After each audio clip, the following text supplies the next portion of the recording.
네, 오늘은 로마서 6장 12절부터 읽었고요. 지난 수요일 날 이제 11절까지의 말씀을 상고했는데 핵심적인 내용은 세례입니다. 세례라는 것이 우리에게 무엇을 의미하느냐? 이제 그리스도와의 연합이죠.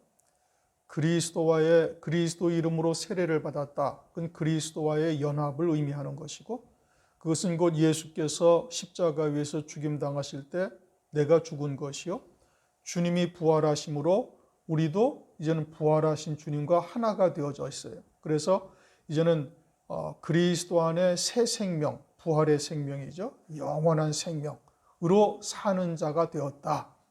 그게 이제 로마서 6장 3절, 4절 말씀이죠.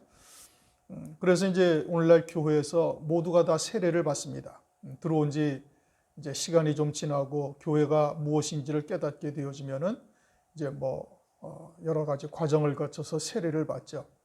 물 세례 받는 이제 형식적인 세례가 중요한 것이 아니라 세례의 영적인 의미가 무엇이냐를 이제 깨닫는 것이 중요한 것이고, 이제 그것이 이와 같은 것임을 깨달아야 되는 것인데, 그렇게 깨달은 자의 특징은 뭐냐? 그것은 세례 받은 자는 반드시 영원한 생명이 무엇인지를 깨닫고 그 생명으로 사는 자가 되어야 되는 거예요. 그러면 내가 세례받은 자로서 영원한 생명으로 사는 자라는 것이 어떻게 바깥으로 표출되어져 나타나느냐? 그것은 생명이 되시는 진리의 말씀이 무엇인지를 깨닫고 쫓아가는 것으로 나타나는 거예요. 그것은 이제 베드로전서 3장 21절 보면은 육체의 더러움을 제하는 것이 아니라 우리의 선한 양심이 하나님을 향하여 찾아가는 것이다. 이게 세례다라고 이제 아주 정의를 딱 내린 겁니다. 이게 세례 받아서 우리가 주님을 향해서 믿음으로 살아가고자 이제 결심을 하며 그렇게 하나님의 말씀을 쫓아 사는 자가 되어지면은 이제 육체의 그런 정과 욕심이나 이런 것이 사라져 버리면 되는데 사라져 버리지가 않는 거예요. 그냥 있죠. 그리고서는 선한 양심이 하나님을 향하여 찾아가는 것이고, 그것은 이제 말씀, 생명이신 하나님의 말씀을 쫓는지의 여부로 나타나는 겁니다. 그러면은 이제 진리의 말씀이 우리에게 생명이요 영이요 생명이 되시니, 세례 받은 자, 이제 그 영이 세례 받은 자가 되어져서 그리스도 안에 새 생명으로 사는 자가 되어지면 반드시 진리의 말씀을 쫓게 되어져 있어요. 왜냐? 그건 본질이 같단 말이에요.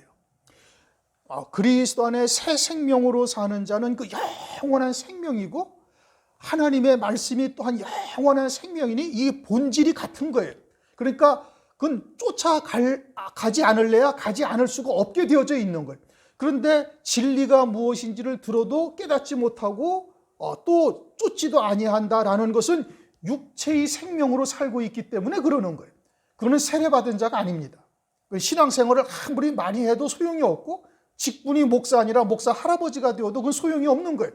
그건 육신의 생명으로 사는 거예요. 그래서 내 안에 이 두 생명이 존재하는데 어떠한 생명으로 취하여 사느냐를 따라서 세례받은 자냐 받지 아니한 자냐, 이것이 어떤 행위적인 것으로 나타나는 것이 중요한 것이 아닌 거예요. 그건 이성적인 삶이에요. 예수님이 십자가 위에서 피 흘려 죽으신 것은 우리가 이 땅에서 보다 더 도덕적인 삶을 살아라, 보다 더 윤리적인 삶을 살아라, 보다 더 이성적인 삶을 살아라, 이걸 위해서 십자가 위에서 죽으신 거 절대 아니에요. 주님은 그것을 위해서 죽으신 것이 아니란 말씀이에요. 주님이 죽으시고 주님이 우리에게 진리의 말씀이 무엇인지를 깨닫게 하시는 것은 너희가 세례받은 자냐? 그럼 세례받은 자, 할례받은 자의 표징은 뭐예요? 믿음으로 사는 거예요. 아브라함이 할례를 받은 것은 믿음으로 사는 것에 대한 인침이란 말이에요. 그러면 오늘날 세례받은 것은 뭐냐? 세례받은 것은 내가 그와 같은 믿음으로 사는 것에 대해서는, 믿음으로 사는 것이 이제 나에게 나타나야 삶의 열매로 그것이 표출이 돼야 되는 거예요. 그럼 믿음으로 산다는 것이 뭐예요? 하늘 소망 가운데 세상과 나를 십자가에 못 박는 거예요. 그거는 각자의 믿음을 따라 나타나는 열매가 다를 수는 있죠. 어린아이는 어린아이의 신앙에서 자기 나름대로 믿음으로 쫓아가고 있는 거예요. 그것으로 인정을 하는 거예요. 그건 하나님께서 의롭다고 인정을 하시는 거예요. 그럼 성숙한 자는 성숙한 자대로의 믿음의 열매를 그렇게 맺어가야 되는 거예요. 그것이 세례받은 자냐 세례받지 아니한 자냐로 딱 나타나는 거예요. 그러니 세례받은 자라고 나는 세례받은 자라고 아무리 얘기해도 진리의 말씀이 무엇인지를 들었음에도 불구하고 쫓고 있지 아니하는 것은 자기의 본질이 그 영원한 생명으로 생명으로 사는 자가 아니라 육신의 생명으로 살고 있기 때문에 그 본질이 다른 거예요. 육신의 목숨으로 육신의 생명으로 사는 자와 진리의 말씀의 영원한 생명과의 그 본질이 다르니까 이건 쫓지를 않는 거예요. 쫓고 있지를 않다 이겁니다. 예수께서 십자가 위에서 죽임당하신 것은, 피 흘려 죽으신 것은 우리가 보다 더 도덕적인 삶을 살아라 이런 의미가 전혀 아닌 겁니다. 또 그렇게 사니까 예수를 믿는 자의 표적이다 이렇게 먹여도 안 되는 거예요. 그런데 일반적으로 다 그렇게 생각을 해요. 보다 더 윤리적인 삶을 살고 보다 더 도덕적인 삶을 살고 보다 더 이성적인 삶을 살면은 그 사람은 예수 믿는 사람이야, 신실한 사람이야. 오늘날 교회가 다 그렇게 판단하고 그렇지 않으면 그건 다 정죄해 버린다 이겁니다. 그러니까 하나님의 말씀이 무엇을 의미하는지는 전혀 깨닫고 있지를 못하는 거예요. 그러니까 우리라도 이게 세례받은 자의 표징이 무엇인지를 정확하게 알고 그 믿음의 열매들이 우리의 삶 가운데 나타날 수가 있어야 되는 거예요. 그리고 여러분들이 그런 하나님의 진리의 말씀을 이웃들에게, 형제에게 또는 친구에게 증거했는데 받아들이질 않는다. 그는 생명의 본질이 지금 하나님의 말씀의 생명과 그가 쫓고 있는 생명이 서로 다르기 때문에 그러는 거예요. 그건 육신으로 살고 있는 거예요. 그건 부정할 수가 없어요. 왜냐? 말씀이 진리라면은 그건 부정할 수가 없는 거예요. 본인은 하나님을 위해서 헌신한다. 본인은 하나님을 위해서 열심히 살고 있다라고 생각을 할지 모르지만 하나님이 보시기엔 전혀 아닌 거예요. 하나님은 우리에게 보다 더 도덕적인 삶을 요구하시는 거 아니에요. 감정에 치우치지 아니하고 보다 더 이성적인 삶을 살으라 라고 하나님께서 말씀하시는 거 아니란 말씀이에요. 성경은 그걸 말하는 게 절대 아닌 겁니다. 너희가 영생 안에 있느냐 아니냐 딱 이거예요. 그러니 내가 영생 안에 있다면 영생의 본질을 당연히 찾아가게 되는 거예요. 왜요? 이게 동질이니까. 그 생명이 같으니까. 나는 지금 영원한 생명으로 살고 있는데 진리의 말씀이 무엇인지를 들어도 쫓고 있질 않다. 그건 있을 수가 없는 거예요. 그건 절대 있을 수가 없어요. 그것은 자기가 육신의 목숨으로 살고 있으니까 이게 이질감이 느끼는 거예요. 육신의 목숨은, 육신의 생명은 누구에게 속한 거예요? 마귀에게 속한 거예요. 이 생명은 누구에게 속한 거예요? 그건 하나님에게 속한 거예요. 그러니까 이게 서로 상극이에요. 그러니까 대적하고, 그러니까 유대인들이 예수님을 십자가에 하나님의 이름으로 못 박아 죽인 이유가 그것 때문에 그런 거예요. 우리가 이것을 정확하게 딱 분별해야 돼요. 그것이 하나님의 뜻이 무엇인지, 말씀이 무엇인지를 제대로 깨달으면은 금년도에 우리 교회표가 뭐죠? 이가 날카로운 새 타작기계로 삼으리라. 이가 날카로운, 그건 아주 하나님의 말씀을 아주 예리하고 아주 정밀하게 딱 깨달아야, 그래야 내가 참된 생명의 길을 가고 있다는 것에 대한 증거가 되는 겁니다. 그냥 좋은 게 절대 아닙니다. 하나님의 말씀. 12절, 그러므로 너희는 죄로 너희 죽을 몸에 왕노릇 못하게 하여 몸의 사욕을 순종치 말고. 자, 이 말씀이 너희는 죄로 너희 죽을 몸에 왕노릇하지 못하게 하여 몸의 사욕을 순종치 말고. 그러면 몸의 사욕이 뭐라는 거죠? 죄라는 얘기입니다. 육에 속한 삶을 사는 것은 그것이 뭐라는 거예요? 그건 죄라는 것이에요. 그렇게 육신에 원하는 대로 너희 몸을 방관하지 말라. 그대로 하지 말라. 그것은 곧 죄요. 그것은 죄가 왕노릇하게 되는 것이다. 그러면서 너희의 어떤 몸? 죽을 몸. 반드시 죽고 썩어질 몸이요. 영적으로는 이미 죽은 몸이에요. 우리는 예수와 함께 십자가 위에서 죽었음을 믿음으로 받고 있는 거예요. 그렇게 영적으로는 우리의 육체는 죽은 존재예요. 그건 믿음으로 이루어지는 역사인 겁니다. 그런데 문제는 뭐냐? 현실적으로 내 육체가 지금 살아있어요. 죽을 몸이지만 살아있단 말이에요. 그러니까 이제 여기에서 혼돈이 오는 거예요. 그래서 우리의 육체의 감각이 내가 예수를 믿고 신앙적인 결단을 하고 그러면은 육신적인 어떤 죄성 또는 감각적인 것들이 조금씩 줄어들면 좋을 텐데 그거는 전혀 아무런 변화가 없단 말이에요. 이게 이제 문제라는 말씀이에요. 여러분들, 내가 예수를 믿고 그리스도를 참 구주로 영접하고서 나는 정말 신실하게 살고 싶어요, 하나님. 여러분 다 소원하잖아요. 그러면은 내 안에서 그 죄성이 좀 사라지고 육신의 소욕이 좀 떨어져 나가고 좀 나는 거룩한 삶을 살고 싶은데, 그러면은 그 죄에 대한 속성들이나 생각들이 늘 넘어지고 하던 것들이 좀 빠져나가 줬으면 좋겠는데, 나 그것을 위해서 하나님 앞에 기도 여러분 안 합니까? 한단 말이에요. 또 넘어지고 하나님 이제는 정말 주님 안에서 목사다운 삶을 좀 살아갈 수 있도록 하나님 도와주세요. 기도한단 말이에요. 그런데도 또 넘어지고 또 그와 같은 것에서 벗어나지를 못한단 말이에요. 이게 문제인 거예요. 이것이 우리들이 이제 가장 혼돈을 겪는 거란 말씀이죠. 그러니 현실적으로는 믿음을 갖기 이전이나 믿음을 가진 이후나 전혀 변동이 없단 말이에요. 그러니까 거듭난 자가 무엇인지를 깨닫지 못하면은 모든 그리스도인들은 다 그냥 육체대로 살아가요.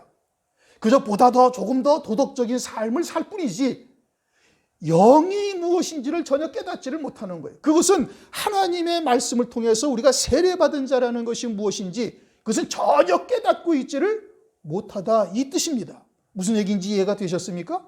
거듭 말씀드리면 예수님이 십자가에서 죽으신 것은 우리가 보다 더 감정에 치우치지 말고 이성적인 삶을 살아라, 보다 더 도덕적이고 윤리적인 삶을 너희들은 살아야 된다, 이것 때문에 주님이 십자가에서 피 흘려 죽으신 것은 절대 아니란 말씀이에요. 그러니까 세례받은 자는 뭐예요? 새 생명이 내 안에 있다는 것을 깨닫는 거예요. 거듭난 자란 말이에요. 새 생명이 내 안에 있고 이것은 하나님의 거룩한 시요 영원한 생명이요, 이것이 육체 속에 가려졌던 것이 이제 그리스도를 믿음으로 성령께서 우리에게 깨우쳐 주시는 거예요. 거룩한 생명이 내 안에 있다라는 것을 깨닫게 하셔서 이제는 내 삶이, 내 생각이, 모든 것이 그 생명에게 초점이 맞추어져서 그 생명을 찾아가는 거예요. 그래서 육체의 더러움을 제하는 것이 아니라 선한 양심이 하나님을 향하여 찾아가는 거예요. 그러면 하나님을 향하여 찾아가는데 그것을 무엇을 보고 하나님을 향하여 찾아가요? 말씀을 통해서. 그 말씀은 진리의 말씀이어야만 되는 거예요. 그래서 진리의 말씀이 선포되어지면은 그 생명이 내 안에 있던 자들은, 그 생명이 내 안에 있던 자들은 이게 본질이 같으니 이게 마음에 이제 성령께서 감동의 은혜를 베풀어 주시고, 그리고 하나님의 뜻이 무엇인지, 하나님이 누구신지를 비로소 알고 찾아가는 자가 된다 이겁니다. 그런데 그것을 깨닫지 못하는 자는 육신의 생명으로 쫓아간단 말이에요. 그러니 그가 마음이 순수해서 성령으로 말미암아 하나님이 누구신지를 조금은 아는 자가 되어지면 이제 이쪽도 그 말씀도 옳은 것 같기도 하고, 또 자기의 육체는 뭐를 쫓아가요? 육체의 생각과 그 본질이 같은 것을 쫓는 거예요. 그러니까 보다 더 이성적인 이야기 또는 윤리 도덕적인 이야기를 쫓기도 하는 거예요. 본인이 진리의 말씀으로 정확하게 그것을 분별하여 목사가, 그렇게 주의 종이 정확하게 그것을 구별하여서 뭐가 참된 생명이고 뭐가 거짓된 생명이라는 것을 깨닫게 해주면은, 그러면은 그렇게 아리송하게 왔다 갔다 하던 자들이 진리 쪽으로 딱 올 것인데, 그러지 못하고 그저 사람의 계명으로 교회에서 가르쳐 준단 말이에요. 보다 더 윤리적인 삶을 살고 도덕적인 삶을 살고 이성적인 판단을 하고 감정에 치우치지 않도록 말을 세상에 속한 말로 가르쳐 준단 말이에요. 그러니까 내 안에 있던 이 영원한 생명은 점점 소멸되어져 가고 육신의 생명이 점점 살아나게 되어져서 자꾸 어느 쪽으로, 이제 육에 속한 쪽으로 치우치는 이제 역사가 나타나게 되어지는 겁니다. 그러면은 망하는 겁니다. 하나님께서 우리가 여전히 예수를 믿고 나는 선한 양심이 주님을 향해서 쫓아가기를 바라고, 그리고 나는 믿음의 결단을 하며 부단히 하는데 왜 죄가 내 안에는 계속 그대로 있는가? 그것은 우리로 하여금 그것을 통해서 영생의 열매를 맺게 하시기 위해서 그러는 거예요. 그것을 부단히 믿음으로 이기며 믿음으로 나아가며 하늘 소망 가운데 정과 욕심을 십자가에 못 박으면 그것이 내게 뭐가 되는 거예요? 영생의 열매가 되는 거예요. 그러니 늘 내 앞에는 생명의 길과 사망의 길이 동시에 놓여져 있다라는 것을 우리가 절대 잊어서는 안 되는 것이고, 그리고 내 안에서는 항상 그와 같은 영적인 갈등이 항상 있어요. 그게 없으면은 그거는 육에 속해서 사는 사람이에요. 그리고 내 안에 항상 그와 같은 영적인 갈등이 있고 이것은 죽을 때까지 가는 겁니다. 지금 로마서를 우리가 상고하는데 로마서 7장 가면 사도 바울마저도 그것 때문에 고민을 한단 말이에요. 이 죽을 몸을 나는 여전히 선한 쪽은 선한 양심은 하나님을 향하여 찾아가고 싶은데 이 육신에 속한 죄의 속성들이 계속해서 나를 죄 아래로 사망 가운데로 나를 이끌고 있는 모습을 사도 바울도 지금 고백을 하고 있잖아요. 그럼 사도 바울도 그러한데 우리가 죄를 이기고 죄하고는 상관이 없는 자가 되어져서 살아간다라고 하는 이 구원파, 이거는 참 문제가 심각하죠. 그럼 사도 바울보다 지가 더 훌륭한 사람이라는 얘기예요. 그럴 수가 있나요? 그건 있을 수가 없는 얘기죠. 그러니 죄를 여전히 두신 뜻은 뭐다? 그것은 우리로 하여금 믿음으로 승리하여 영생의 열매가 되게 하시기 위함인데, 그런데 이제 우리의 믿음이 연약하니까 자꾸 죄에 넘어지고 실족하고 살다 보니 그것이 이제 하나님께서 징계와 책망을 우리에게 하시는 겁니다.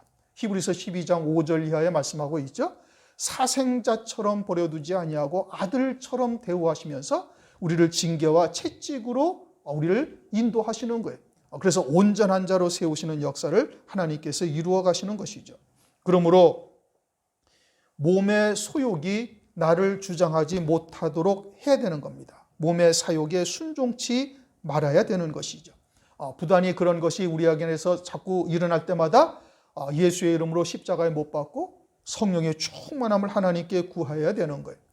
갈라디아서 5장 16절, 내가 이르노니 너희는 성령을 쫓아 행하라. 그리하면 육체의 욕심을 이루지 아니하리라. 그러니 부단히 성령의 충만함을 구하고 성령을 쫓아 행하면 육체의 욕심을 이루지 아니한다. 죄가 나를 주장하지 못하게 한다. 그러니 항상 성령의 충만함을 구해야 되겠죠. 그래서 누가복음 11장 13절, 너희 천부께서 구하는 자에게 성령을 주시지 않겠느냐. 구하라 그러면 주실 것이요, 찾으라 그러면 찾을 것이요, 두드리라 그러면 열릴 것인데 구하는 자에게 무엇을 주신다? 성령을 주신다. 그러면 우리가 구해야 할 것이 뭐다? 성령의 충만함을 구하라. 성령을 떠나게 되면 즉시 육체의 소욕들이 우리의 마음과 생각을 주장하게 되는 겁니다. 13절 충분히 이해가 되셨습니까? 13절, 또한 너희 지체를 불의의 병기로 죄에게 드리지 말고 오직 너희 자신을 죽은 자 가운데서 다시 산 자같이 하나님께 드리며 너희 지체를 의의 병기로 하나님께 드리라. 자, 이제 죄가 나를 주장한다 하면은 뭐가 된다고요? 불의의 병기가 된다. 그럼 죄라는 것이 뭐라고요? 12절 끝부분에 몸의 사욕, 본인이 육체가 원하는 대로 쫓아 사는 자가 되어지면 그것이 비록 하나님의 이름 아래서 산다 할지라도 육체의 소욕을 쫓아 사는 자가 되어지면 그건 죄 가운데 사는 것이고 그것은 하나님과 원수가 된다 이 뜻입니다. 로마서 8장 6절, 육신의 생각은 사망이요 영의 생각은 생명과 평안이니라. 육신의 생각은 하나님과 원수가 되나니 이는 하나님의 법에 굴복지 아니할 뿐 아니라 할 수도 없음이라. 육신에 있는 자들은 하나님을 기쁘시게 할 수 없느니라. 이것은 예수 밖에 있는 사람들에 대한 얘기가 아닙니다. 예수 밖에 이방 신앙을 가진 자들을 말하는 것이 아니라 하나님 안에 있으면서도 육신의 생각을 쫓는 자가 되어지면은 그것은 하나님과 원수가 되어지고 하나님의 법에 굴복할 수도 없고 그들은 실상은 마귀의 종이요 불의의 병기로 쓰임 받는 거예요. 불의의 병기, 불의의 병기는 하나님을 대적하는 자가 되는데 본인은 하나님을 대적한다고 절대 생각지 않습니다. 왜냐? 그것은 마귀의 거짓말, 미혹의 말, 누룩이 섞인 떡, 혼잡한 말을 쫓기 때문에 그러는 거예요. 왜? 본질이 육신의 생명을 쫓고 있기 때문에. 본질이 육신의 생명을 쫓고 있으니 그 본질은 마귀의 종이죠. 에베소서 2장 2절 3절, 공중권세 잡은 자 아래서 우리가 살았는데 그것은 육신이 원하는 대로 그 마음의 소욕대로 사는 자, 요거요, 그것은 본질상 진노의 자식이다. 그러니까 예수 안에서 아무리 본인은 스스로 거룩하고 하나님의 종이다, 하나님의 신실한 백성이다라고 생각을 하고 있지만 육신의 생명을 쫓아 사는 자가 되어지면 그것은 마귀의 종으로 사는 것이고, 그리고 그 육체를 거룩하게 하는, 육체를 성결하게 하는 법, 그래서 보다 더 도덕적이고 보다 더 윤리적이고 보다 더 이성적인 이와 같은 말을 쫓는 자가 되는 거예요. 이 사람의 계명을 쫓는 것이죠.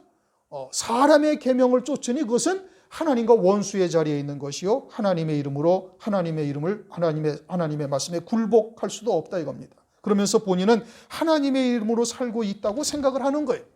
예수님 당시의 유대인들이 사람의 계명으로 살고 있으면서 예수님을 십자가에 못 박아 죽이는 일이 벌어졌잖아요. 똑같은 일이 벌어지는 겁니다.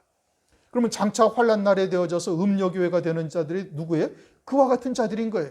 세례받지 아니한 자, 여전히 육신의 생명으로 살고 있으면서 자신은 하나님의 이름 아래 하나님의 신실한 백성이라고 스스로 생각을 하는 자, 그리고 마귀의 종인 거짓 선지자들이 말하는 누룩이 섞인 떡, 혼잡한 말, 사람의 계명을 쫓고 있는 자가 되어지면 그 거짓말에 추구하는 생명과 자신이 살고 있는 생명이 동질인 거예요. 그러니까 그것을 쫓게 되어지는 것이고 그것을 하나님의 말씀이라고 쫓는 자가 되는 것이죠. 그래서 결국은 뭐가 돼?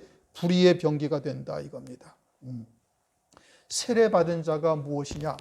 이것을 우리가 확실하게 깨달아야 되는 자가 되어야 되는 것이고, 그와 같은 하나님의 은혜가 우리에게 임했다면은, 그러면은 이제는 그와 같은 불의의 병기로 쓰임받는 자의 자리에는 절대 서면은 아니 되는 거예요. 이건 하나님과 원수의 자리요, 그건 마귀의 자식이 되어지는 겁니다.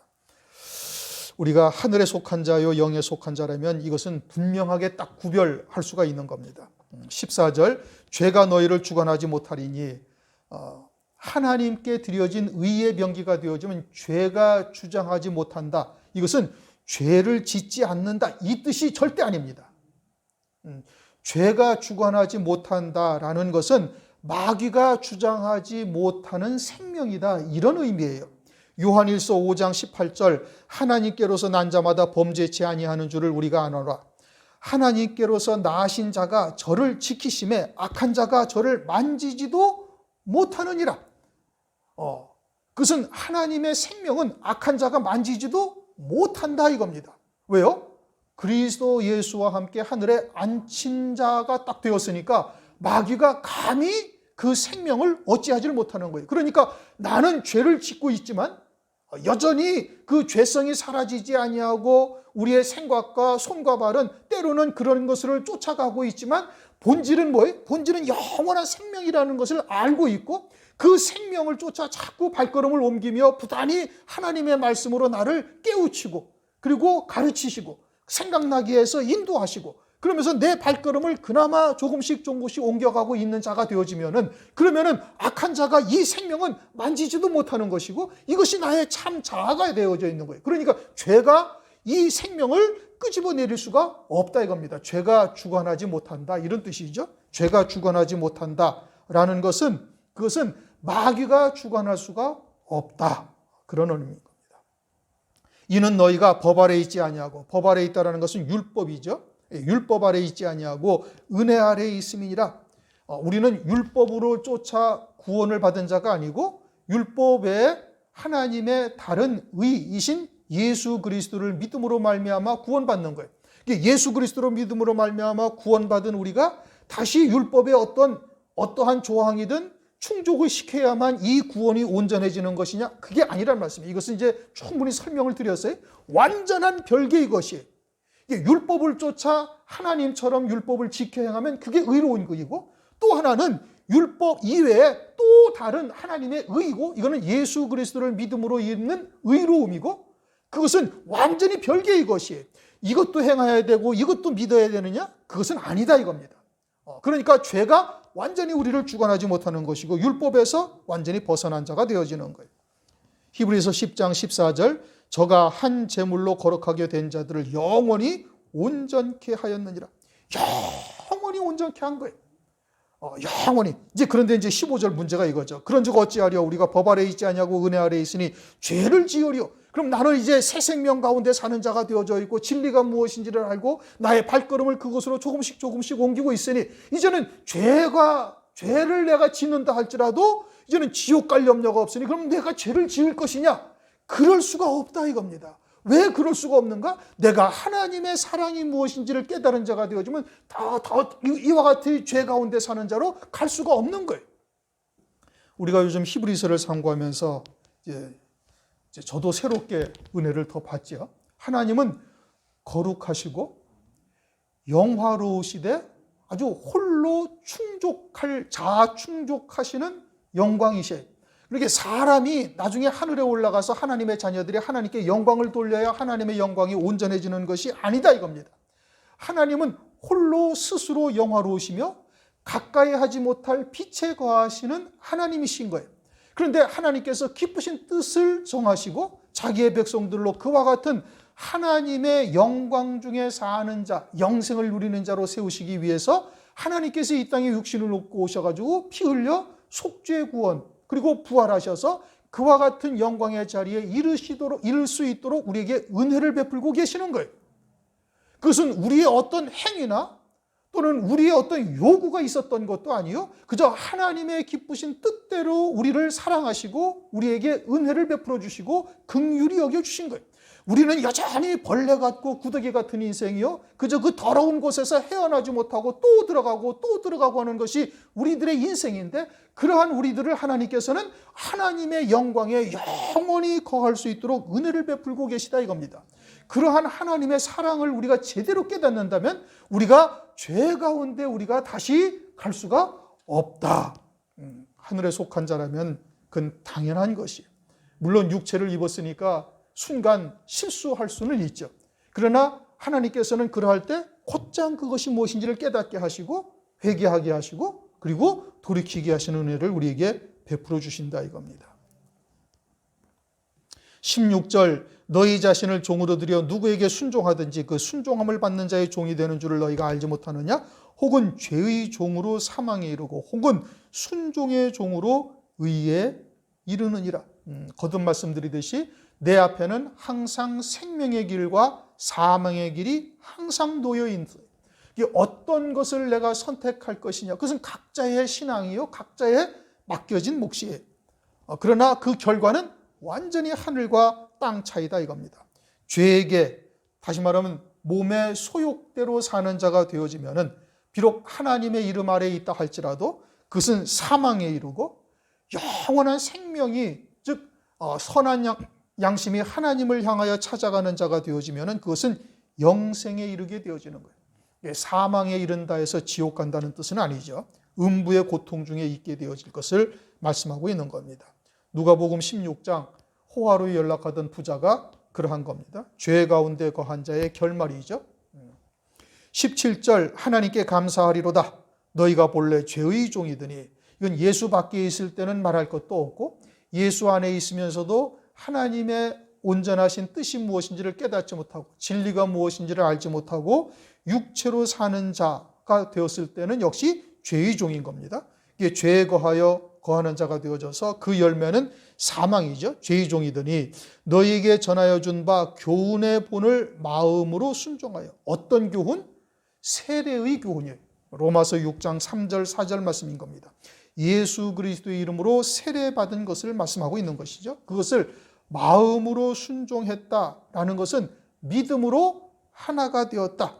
다시 말하면 옛사람은 예수와 함께 죽었다라는 것을 내가 믿음으로 받았고 이제는 그리스도 안에 하늘의 영원한 새 생명으로만 사는 자가 되고자 부단히 발걸음을 옮기는 자가 된 것이에요. 그것을 마음으로 순종한 것이죠. 그러면 18절 죄에게서 해방이 되어 정죄받지 아니한 자가 된다 이 뜻입니다. 죄를 짓지 아니한 자가 된다 이것은 아니에요. 그것은 우리가 육체를 입고 있는 동안 육체를 벗을 때까지 우리 안에 계속 되어지는 거예요. 그래서 로마서 8장 1절에 말씀하시기를 그러므로 이제 그리스도 예수 안에 있는 자에게는 결코 정죄함이 없다. 새 생명으로 행하는 자에게는 정죄함이 없는 거예요. 때로는 비록 실수하고 넘어진다 할지라도 영원한 생명 가운데 사는 자가 되어졌으니 그는 그리스도 예수 안에 있는 자요 정죄함이 없고 죄에게서 해방되어 의에게 종이 되었느니라. 이제 성령의 인도하심을 따르는 자가 되었다. 또 성령은 진리의 영이시니 진리의 말씀을 쫓아 생명을 더하게 하시는 은혜 안에 사는 자가 되었다. 그래서 19절 너희 육신이 연약함으로 내가 사람의 예대로 말하노니 전에 너희가 너희 지체를 부정과 불법에 들여 불법에 이른 것 같이, 육에 속하여 살 때죠. 또는 예수 밖에 있을 때를 말하고 있는 겁니다. 그때는 지체를 부정과 불법에 들여 불법에 이르렀다. 그러니 하나님의 의에 이르지 못하는 것이죠.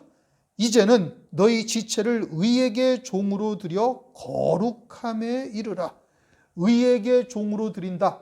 이것은 부활의 생명으로 사는 자가 되는 것이죠. 그래서 거룩함에 이르라. 성화를 이루라는 말씀인 겁니다. 거룩이라는 것은 하나님의 성품이죠. 베드로 후서 1장 4절 그것을 신의 성품이라고 말씀하고 있어요. 그러한 거룩함에 이르라는 것은 그렇게 성화의 과정을 통해서 자라가는 자, 골로새서 1장 6절 참으로 은혜를 깨달은 날로부터 열매를 맺어 자라는도다. 자라가는 겁니다. 하루아침에 성화가 되어지는 것은 절대 아닙니다. 연단과 훈련을 통해서 자라가게 되어지죠. 무엇을 통해서 자라가죠? 진리의 말씀인 겁니다. 요한복음 17장 17절 저희를 진리로 거룩하게 하옵소서. 진리의 말씀으로 자라가게 되어지는 것이고, 베드로전서 1장 2절 곧 하나님 아버지의 아심을 따라 성령의 거룩하게 하심으로 순종함과, 또 거룩하게 하는데 성령께서 거룩하게 하시는 거예요. 성령께서는 진리의 말씀을 쫓아 우리를 거룩하게 하시는 것이고, 그 진리의 말씀에 순종함으로 의에 이르게 하신다. 의에게 종이 되어 영생의 열매를 맺는 자가 되게 하시는 것을 말씀하고 있는 겁니다.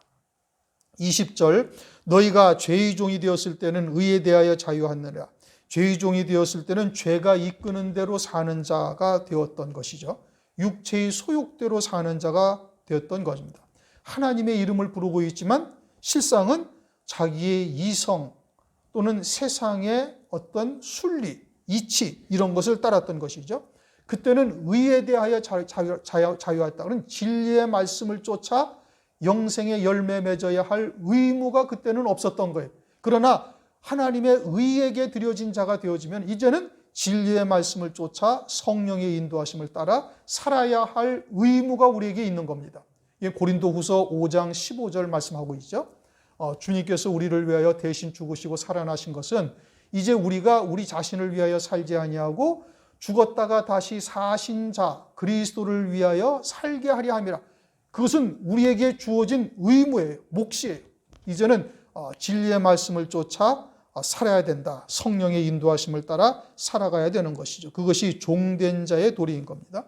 21절 그때 너희가 그때 무슨 열매를 얻었느냐. 이제는 너희가 그의 일을 부끄러워하나니 이는 그 마지막이 사망이니라. 죄에 거하는 자, 육신의 소욕대로 사는 자는 결국은 사망이죠. 영생의 열매가 하나도 없는 자가 되는 것이고, 어두운 데 쫓겨나가 슬피 울며 이를 갈미 있게 되는 겁니다. 이미 앞서 말씀드렸던 것처럼 로마서 8장 6절 육신의 생각은 사망이요 하나님의 법에 굴복지 아니할 수도 없다. 하나님의 원수가 된다. 이미 말씀을 드렸죠. 22절 그러나 이제는 너희가 죄에서 해방이 되고 이제 새 생명으로 사는 자는 율법으로부터 자유함을 얻은 자가 되는 겁니다. 이제 율법과 예수 그리스도를 믿는 것은 전혀 별개의 것이에요. 우리가 의롭다함을 받는 것은 예수 그리스도를 믿음으로 의롭다함을 받는 것이지 율법으로 말미암아 의롭다함을 받는 것이 절대 아닌 거예요. 그래서 율법으로부터 자유한 자가 된 거예요. 그래서 죄에서 해방이 되고 하나님께 종이 되어 거룩함에 이르는 열매를 얻었으니 이 마지막은 영생이라. 우리의 본질이 그와 같은 영원한 생명인 것을 깨닫고 거듭난 자가 되어졌으면 반드시 그와 같은 생명, 진리의 말씀을 쫓게 되어져 있는 거예요. 이건 본질이 같기 때문에 그런 것이죠. 그렇게 해서 믿음으로 사는 자가 되어지니 영생의 열매를 얻게 되어지는 겁니다. 하나님께 종이 되어져서 사는 삶의 결과는 거룩함에 이르는 것이고 그것은 영생으로 우리에게 하나님께서 주시는 거예요. 영원한 영광 가운데 이르게 하시는 겁니다. 23절 죄의 싹은 사망이요 영원한 멸망이죠. 하나님의 은사는 그리스도 예수. 누가 하나님의 은사예요? 그리스도 예수란 말씀이에요. 하나님께서 우리를 위하여 친히 우리의 요구가 있었던 것도 아니고 하나님께서 친히 우리에게 이 땅에 오셔서 우리를 위하여 십자가 위에서 구속의 은혜를 베풀어 주신 거예요. 그리고 오늘날도 또 역시 실족하고 넘어지는 우리들을 위해서 옆구리에서 흘리신 피와 물로 깨끗하게 하시고 또 하나님의 말씀으로 우리를 인도하셔서 영생의 길로 우리를 이끌어 가신다 이겁니다. 오늘날 우리들을 위해서 중보하고 계시죠. 그러니 우리가 어떻게 죄에 거할 수가 있겠는가? 어떻게 육체의 소욕을 따라가 살 수가 있겠는가? 그리고 어떻게 불의의 병기가 되어 하나님을 대적하는 자리에 설 수가 있겠는가? 그럴 수가 없는 것이죠. 믿음의 결단을 하고 오직 성령의 인도하심을 따라 진리의 말씀이 무엇인지를 쫓는 자가 되는 겁니다. 결론은 우리가 과연 세례를 온전히 받은 자냐 아니냐 여기에서 확연하게 딱 갈라지는 겁니다.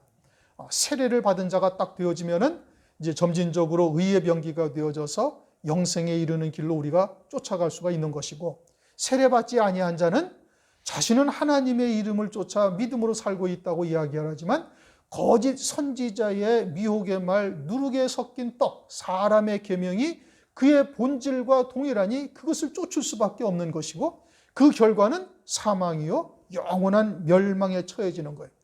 그것만 되는 것이 아니라 불의의 병기가 되어져서 하나님을 대적하는 자의 자리까지 이르게 될 수도 있다 이겁니다.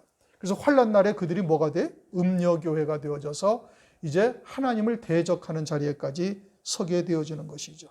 그러나 진정한 세례를 받은 자라면 진리의 말씀을 들을 수가 있는 거예요. 그러나 예수님 때와 같이 오늘날도 사람의 계명에 판을 치고 있으니 그러한 자들은 갈급한 영이 되어져 있는 겁니다. 그러니 우리가 때를 얻든지 못 얻든지 하나님의 뜻이 무엇인지를 바르게 증거해서 그와 같이 그 생명이 산 자들을 진리 가운데로 인도할 수 있는 우리 모두가 되시기를 주님의 이름으로 축원합니다. 기도하시겠습니다. 하나님 감사합니다. 오늘도 로마서 6장 지금 뒤에 있는 말씀들을 통해서 불의의 병기 또는 의의 병기, 사망과 영생, 이와 같은 모든 것들이 우리 앞에 놓여 있음을 우리가 깨닫게 하시고, 그러므로 우리가 몸의 사욕을 순종하거나 또는 죄에게 우리의 몸을 드릴 수가 없음을 다시 한번 깨닫게 하시니 감사를 드립니다. 이제는 진리가 무엇인지, 참된 생명의 길이 무엇인지를 바르게 깨달았은즉 온전한 믿음으로 성령의 충만함을 구하고 더 날선 어떤 것보다도 예리한 하나님의 말씀으로 조금도 부족함이 없이 또 참된 생명의 길로 갈 수 있는 저희들 되도록 은혜 위에 은혜를 더하여 주시옵소서. 이제는 이와 같은 진리의 말씀을 증거할 수 있는 자가 되도록 은혜를 더하셔서 주변에 그와 같이 산자이되 하나님의 뜻이 무엇인지를 깨닫지 못하고 있는 자들에게 생수와 같은 하나님의 말씀을 전할 수 있도록 역사하여 주옵소서. 예수님의 이름으로 감사하며 기도드립니다. 아멘.